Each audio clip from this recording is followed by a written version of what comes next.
5টি সংগঠনের পক্ষ থেকে একটি রিট করেছি কেন বাংলাদেশে অভিভাবকত্ব আইনের একটি ধারা যেটার মাধ্যমে সমান অধিকার দেওয়া হচ্ছে না নারী পুরুষকে, সেটা কেন বৈষম্যমূলক ঘোষণা করা হবে না এবং সেটা কেন সংবিধান বহির্পন্থী ঘোষণা করা হবে না।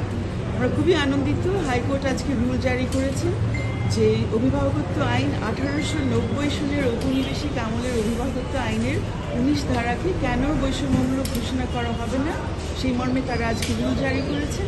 পাশাপাশি তারা একটা নির্দেশও দিয়েছেন, অন্তর্বর্তীকালীন একটি নির্দেশ দিয়েছেন মানবাধিকার কমিশন এবং মহিলা ও শিশু বিষয়ক মন্ত্রণালয় যেন আগামী 4 মাসের ভেতরে একটি প্রতিবেদন সম্পন্ন করে কোর্টের কাছে জমা দেন যে এই বিষয় নিয়ে কী ধরনের সমস্যা হচ্ছে, এই ব্যাপারে তারা যারা ক্ষতিগ্রস্ত হচ্ছে তাদের সাথে কথা বলে, অন্যান্য সব স্টেক হোল্ডারের সাথে কথা বলে একটা প্রতিবেদন তৈরি করে তারা যাতে কোর্টে জমা দেয়। তো আমাদের কাছে মনে হচ্ছে এটা অনেক বড় একটি অর্জন, কারণ ইতিমধ্যে আমরা দেখেছি যে যদিও বাংলাদেশে নারীরা সন্তানদের হেফাজত পাচ্ছে, নারীরা এখন পর্যন্ত একটি ঘটনা ছাড়া কোনো নারীকে এখন পর্যন্ত অভিভাবকত্ব দেওয়া হচ্ছে না তার সন্তানের ক্ষেত্রে। একটি ঘটনা আপনারা জানেন, আমাদের যিনি অভিনেত্রী বাঁধন, উনি তার সন্তানের অভিভাবকত্ব পেয়েছিলেন। এছাড়া একটা মাত্র উদাহরণ সারা দেশ জুড়ে পাবেন না আমাদের স্বাধীনতা থেকে এখন পর্যন্ত যে কোনো নারী তার সন্তানের অভিভাবকত্ব পাচ্ছে।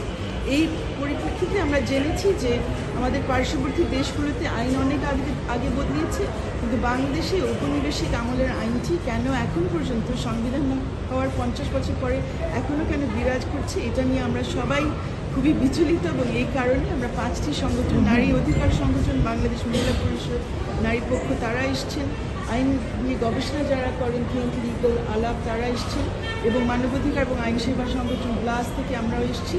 আমরা সবাই মনে করেছি যে এটা খুব জরুরি বিষয় এবং কোর্টের এই ব্যাপারে এটা তাদের নজরে নেওয়া উচিত, এবং আজকে কোর্ট এই ব্যাপারে খুব গুরুত্বপূর্ণ এই রুলটি জারি করেছে। বিবাদী হচ্ছেন আইন বিষয়ক মন্ত্রণালয়, আইন কমিশন, নারী ও শিশু বিষয়ক মন্ত্রণালয় এবং মানবাধিকার কমিশন। কোর্ট বলেছেন যে সময় হয়েছে যে এরকম একটি নতুন এই আইনটি আবার নতুন করে ভাবা উচিত, কারণ এখানে নারীদের অভিভাবকত্বের কোনো ব্যবস্থা নেই এবং সমান অধিকারের কোনো ব্যবস্থা নেই। সম্পূর্ণ বৈষম্যমূলক আইন, যেখানে বলা হচ্ছে যে বাবা অভিভাবক হবেনই।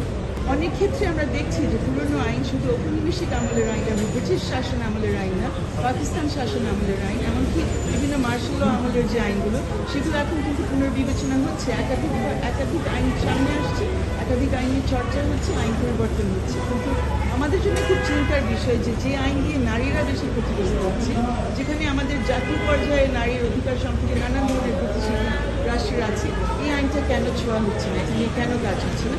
এই জন্য আমরা কোর্টের কাছে এসেছি যাতে এটা তাড়াতাড়ি হয়। এখন আমাদের আর দেরি করার সময় নেই।